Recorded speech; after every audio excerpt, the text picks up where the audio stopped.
Shalom! O nosso tema de hoje é ponto de vista. Muitas vezes, a análise que a gente vai fazer de um fato que aconteceu na nossa vida é o que vai dizer se a gente vai ficar triste ou contente com o ocorrido. Cada história tem várias maneiras e vários pontos que você pode tirar conclusões daqui. Vamos começar com uma história de um senhor que estava num asilo e ele não aturava qualquer pessoa que viesse dizer para ele para ir no minyan rezar, para ir participar do serviço das rezas no asilo que ele estava vivendo. E os voluntários do asilo até sabiam que com esse senhor você não pode chamar ele para o minyan, porque ele fica nervoso, ele se irrita. Até que uma certa semana vem um garoto novo trabalhar como voluntário nesse asilo e está juntando os velhinhos as pessoas mais idosas para a reza, o serviço da manhã.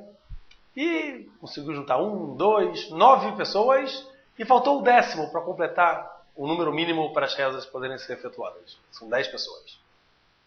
Ele vai e bate nas portas, as pessoas estão no tratamento, estão na hora da comida, e só sobra o quarto desse senhor que nunca queria ser oportunado para ir na reza. Como esse garoto era novo, tinha avisado para ele, para não chamar ele.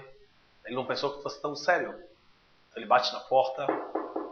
Ouviram? Bateu na porta. E entra no quarto do senhor e pergunta: olha, você quer vir completar o minyan lá embaixo na sinagoga? Você é o 10º. Aí ele começa a gritar, nervoso: sai daqui! Eu avisei na direção que eu não quero que me chamem para o minyan de maneira alguma. O garoto, não entendendo essa reação tão exagerada, pergunta para ele: olha, me desculpa, eu não sabia que era tão crítico para você. Mas por que você não pode vir completar, fazer um favor aqui? Precisa dessa uma pessoa, e você é a única pessoa que eu ainda não chamei para vir. O quê? Não tem mais ninguém, nenhum quarto que pode vir? O garoto falou: não, eu chamei todos os quartos, não achei mais ninguém. Peço desculpas, tem 9 pessoas lá, faz um favor para mim essa vez. Aí o senhor olha para ele assim: se eu for hoje, você me promete que nunca mais me chama? Aí o garoto fala assim: tá bom, se não quiser que eu te chame mais, eu não te chamo mais, mas hoje a gente precisa do 10º. E nisso o garoto olha no armário desse senhor e vê um tefilim guardado na prateleira. Então ele pergunta para o senhor: vem cá, já que você está vindo rezar lá, você não quer levar teu tefilim para colocar? O senhor: última vez que você me chama? A última vez que eu te chamo. Tá bom, então leva o tefilim também, vai, leva. Então ele pega a cadeira de rodas, senta o senhor na cadeira de rodas, vai levando ele até a sinagoga do asilo, aqui em Israel. Chegando na sinagoga, o senhor fala: olha, o garoto, me deixa na porta aqui, do lado da porta, para ser o primeiro a ir embora daqui da sinagoga. O garoto: tá bom. Quer ajuda para botar o tefilim? Tá bom, quero. Então ele põe o tefilim nele no braço, na cabeça, no braço, acaba de colocar e vai embora. Passando 40 minutos, 45 minutos, ele volta para a sinagoga e ele encontra que o senhor está chorando, esse senhor na cadeira de rodas chorando e chorando e chorando sem parar. Ele fala: me deixa aqui mais um tempo, volta aqui a meia hora. Ele vai embora, o garoto. Caramba, será que eu fiz besteira? Será que eu fiz aqui? Está chorando sem parar que nem uma criança. Ele fica lá perto esperando ele parar de chorar para ver se está tudo bem. Meia hora depois ele volta. E o senhor fala: me leva para o quarto, por favor. Foi o último a sair da sinagoga, leva ele até o quarto, tira o tefilim dele, coloca na caixinha de volta. E ele o senhor pergunta para o garoto: você deve estar curioso, né? Por que ele estava chorando tanto? O garoto: não quero te perguntar, mas estou bem curioso. Então esse senhor conta uma história impressionante.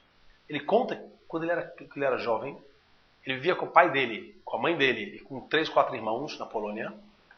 E até que começa a Segunda Guerra Mundial, os nazistas entram na Polônia, conseguem descobrir a cidade que eles viviam lá, estavam escondidos, e levam todo mundo para um campo de concentração. Nesse campo de concentração, a mãe dele e os irmãos todos são levados para a câmara de gás.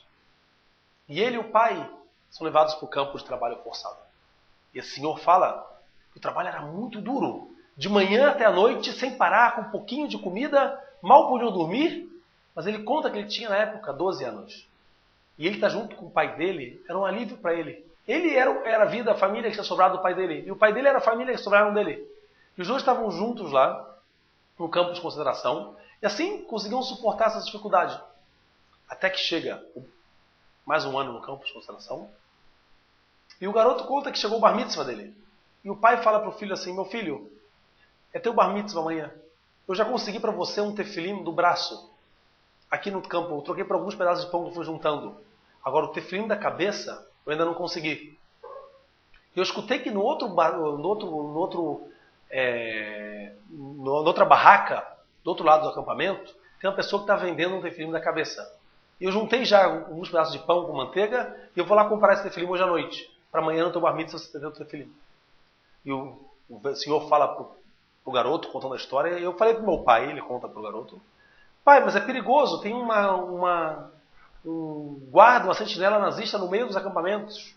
Eu falei assim, eu vou no meio da noite, 2 da manhã, escondido no chão, e vou conseguir chegar até lá e vou pegar o tefilim. Nisso, 2 da manhã, o garoto tremendo, o senhor contando, vendo o pai dele se arrastando pelo chão, ele consegue ver que o pai chega até a barraca desejada. Ele recebe o tefilim na mão e começa a rastejar de volta, até que quando estava 2 metros da barraca, eu já estava quase desmandadas com meu pai, o guarda começa a atirar e mata meu pai na minha frente. Eu só tive tempo, o senhor conta, de pegar o tefilim, puxar para dentro da barraca e levar para mim junto comigo, junto do meu acampamento. E meu pai morreu para conseguir meu tefilim. Nessa hora, esse senhor conta para o garoto, eu fiquei revoltado com Deus. Como pode ser que meu pai vai fazer uma mitzvah, um mandamento divino, e morre na minha frente? O meu mundo acabou nessa hora. Eu decidi, eu fiquei revoltado com Deus, que não ia cumprir mais nenhum mandamento da Torá. E você agora aqui veio me chamar para o minyan. E eu não queria ir. Eu fui para fazer um favor para você. Mas na hora que eu chego na sinagoga, eu coloco o tefilim, eu senti meu pai me abraçando. Falei assim para o jovem. Eu senti que meu pai estava me abraçando. Ele apareceu para mim e falou, meu filho, valeu a pena eu ter morrido para uma vez na vida você ter colocado esse tefilim, essa vez de hoje. Valeu a pena eu ter me sacrificado para hoje você estar colocando esse tefilim. Para mim o tefilim foi um abraço do meu pai. Eu não conseguia tirar meu tefilim. Então esse senhor fala para o jovem, por favor, todo dia me chama para reza. Todo dia eu quero ir na reza. Eu quero colocar esse tefilim e sentir que o sacrifício do meu pai valeu a pena. E todo dia o garoto vai levar esse senhor na reza. Passa um tempo, um mês depois, um dia o garoto vai chamar ele no quarto e o senhor não estava mais no quarto. Ele vai na recepção e fala que o senhor foi levado para o hospital, que passou mal. 2 dias depois, ele escuta que o senhor faleceu. E a filha desse senhor está lá no asilo para pegar os últimos pertences do pai e encontra o garoto lá. E ela fala para o garoto, foi você que colocou o tefilim no meu pai a primeira vez, levou ele para a sinagoga?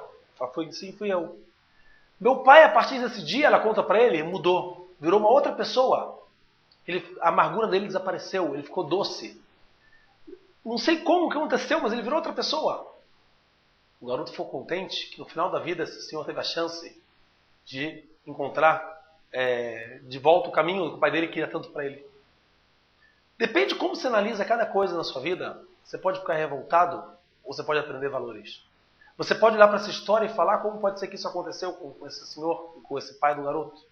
Por outro lado, você pode olhar e ver que tem pessoas no nosso povo que estavam dispostas a morrer para o filho ter um tefilim. E eu me pergunto, o nosso bar mitzvah, hoje em dia, a gente está disposto a viver colocando o tefilim? Essa é a grandeza que a gente tem que procurar. Por que será que pessoas inteligentes, nossos antepassados, estavam dispostos a morrer por isso? Então, o nosso ponto de vista sempre vai mudar a nossa perspectiva da nossa vida. Depende do que você perguntar, como a resposta que você vai ter, essa vai ser a tua visão que você vai aprender do fato. Então a Torá sempre te traz uma visão, uma coisa positiva para se aprender de alguma coisa que aconteceu. Na próxima semana, se Deus quiser, eu já falar sobre um outro caso, outro exemplo de como ter a visão positiva sempre dos atos que acontecem na nossa vida. Muito obrigado. Shabbat Shalom.